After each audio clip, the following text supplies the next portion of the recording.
Alright guys, so this is the video for 8.1 part B, okay, and in this video all we're going to do is talk about perimeters and areas of similar polygons, okay. Perimeters are much easier than areas because perimeters you don't really have to do anything different than if we were just calculating a side length, okay, and the reason that is because if two polygons are similar, then the ratio of their perimeters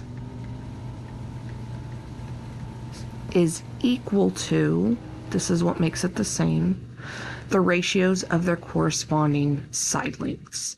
Okay, so essentially perimeters, we can set them up just like we would set up a side length.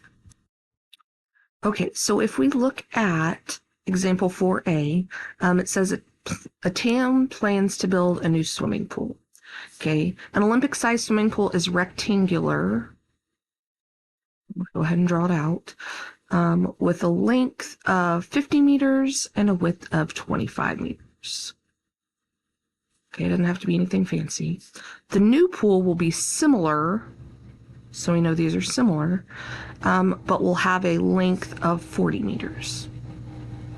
Okay, we want to find the perimeter of the Olympic-sized pool and the new pool. So we want to find the perimeter of this. This is Olympic, and this is our new. Well, because they're rectangles, guys, the Olympic one should be easy. So this is 50, 50, 25. So for the Olympic pool, okay, our perimeter is just going to be, remember, we find the perimeter by adding up all these. So 25 plus 50 plus 25 plus 50, which, if my calculations are correct, that is 150 meters. Okay, so the perimeter of this is 150 meters. Okay, now my new pool, yes, we can find the length of every side, but we won't always have enough information to do that like this. And we don't want to do that because it's more work. Okay, so we can set up a ratio like we did the other. So if I look at corresponding parts, okay, I know this 45 corresponds to the 50. So I can set up proportions. So I can say 45, oh, so 40, not 45. 40 is to 50 as the perimeter of this, which we will just call it P, is to the perimeter of this, which we will call it 150. Okay, so now it's just a matter of cross multiplying. Okay, so 50P equals 150 times 40, and my 150 times 40 comes from these two. 150 times 40 is 6,000.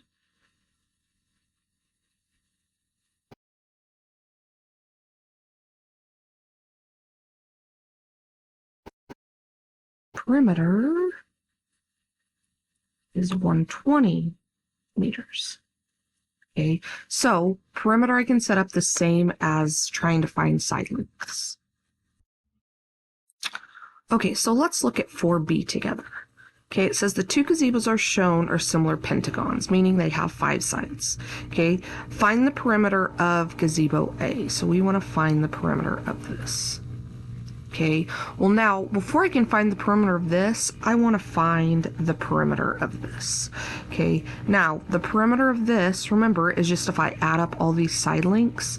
So it'd be 18 plus 15 plus 9 plus 12 plus another 15. And if I plug that into my calculator, I get that my perimeter is 69 meters. Okay, so now that I know the perimeter of this, I can find the perimeter of this without having to find the other 4 sides. Okay, so I can set up a proportion. Okay, well, corresponding sides would be this and this. That's all I know. So I could say 10 is to 15 as the perimeter with a shape that has 10 is to the perimeter of the shape with a 15, which is 69. And from here, it's doing what we've been doing. Cross multiply. 15P is 10 times 69. So 15P is 690. 15, I get 46. And that's meters.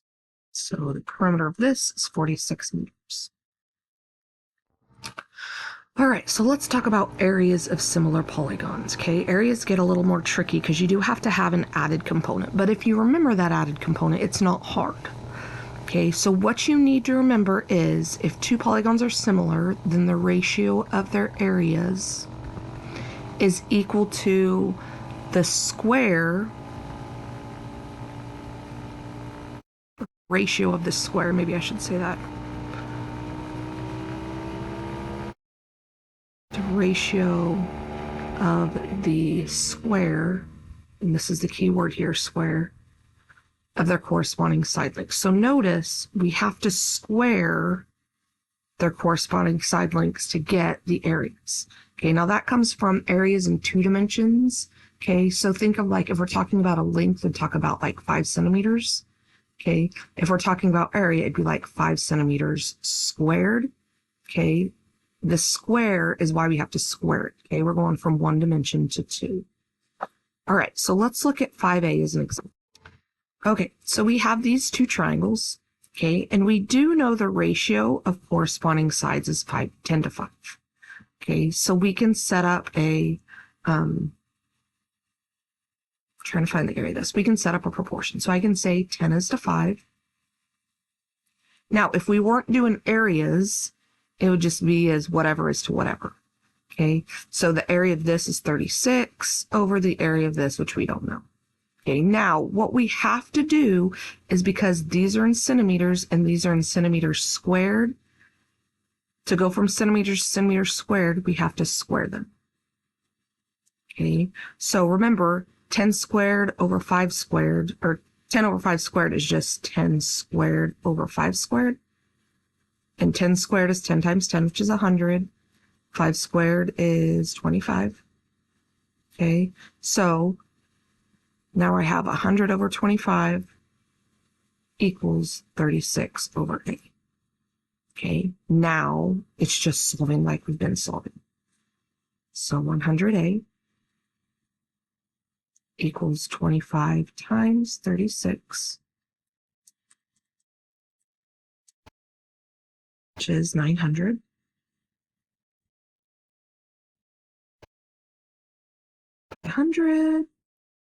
I get the area is 9. Don't forget your centimeters squared. Okay, areas can get really, really big or really, really small, really, really fast in comparison with each other. And that comes from the fact that when we square something, it makes a big difference. All right, so let's look at B now. It says the area of triangle RST is 75 meters squared. Okay, I got that right here. Find the area of this. That's what we're trying to find. Okay, so we have some corresponding side lengths. We have the 10 and the 14. Okay, so I can say 10 meters is to 14 meters as the area of this. 75 meters squared is to the area of this. I'm going to keep calling it 8. But remember, we're going from meters to meters squared. Okay, now the only way to get from meters to meters squared is to square the meters. Well, we have 10 and 14 meters, so we need to square both of these. Okay, and remember 10 over 14 squared is the same thing as 10 squared over 14 squared. Okay, 10 squared is 100. 14 squared is 196. Guys, use your calculator if you need this. Is 75 over 8. Okay, now it's cross multiply time. So 100A equals 196 times 75, which is a really big number. So 100A equals 14,700. Divide by 100. You get that the area is 147 meters squared. All right, so let's look at a couple more examples, and then that will conclude this video and the remainder of section 1. Okay, so it says here, decide whether ABCD and KLQRP are similar. Explain your reasoning. Okay, well, to know if they're similar, we have to look to see if they have the same proportions of sides. Okay, so notice that this side would correspond to this side. Okay, this side would correspond to this side. Those are the same. Okay, CB, which is right here, would correspond to QL, which is right here. You can always go back to that similarity statement. Okay, using the same reasoning, 6 and 4 would correspond, and then 9 and 6 would correspond.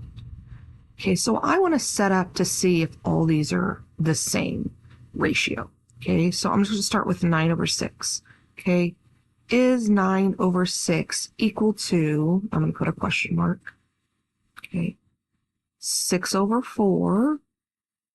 And is that equal to, and I'm going to put a question mark, 9 over 6. And is that equal to 12 over 8? Is that equal to, question mark, 12 over 8? Okay, and you can put these into your calculator just to see if they simplify to the same thing. This here is 3 over 2. Okay, 6 over 4 simplifies to 3 over 2. 9 over 6 simplifies to 3 over 2. 12 over 8, yes, that is also 3 over 2.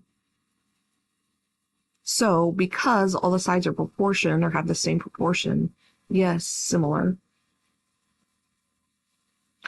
Because all the side lengths have the same ratio.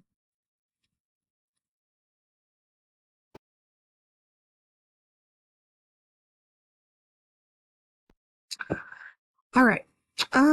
On B, it says decide whether GNMH and MLKH are similar. Explain your reason. Well, I'm going to go ahead and draw this to where they're oriented the same. Okay, so we have G, N, M, and H. Okay, I know these are all right angles. I know this is 25 and this is 10. Okay, now I'm going to do MLKH and orient it the same way. So MLKH and okay, ML is 4, and KM or HM, sorry, is 10. They're also all right angles. So we know this is a rectangle, so 10 and 4, and this is a rectangle, so 25 and 10. Okay. Now that they're oriented the right way, it's just easier to see what sides correspond. So 10 over 4 correspond, and 25 and 10 correspond. Okay, yes, 25 corresponds to 10, 10 corresponds to 4, but because those are like duplicates, they come in pairs, I don't have to check all of them. Okay, so I want to know, is 10 over 4, is that the same ratio as 25 over 10? Okay, well, 10 over 4 reduces to 5 over 2. 25 over 10 also reduces to 5 over 2. So, just like on A, yes, these are similar because all corresponding sides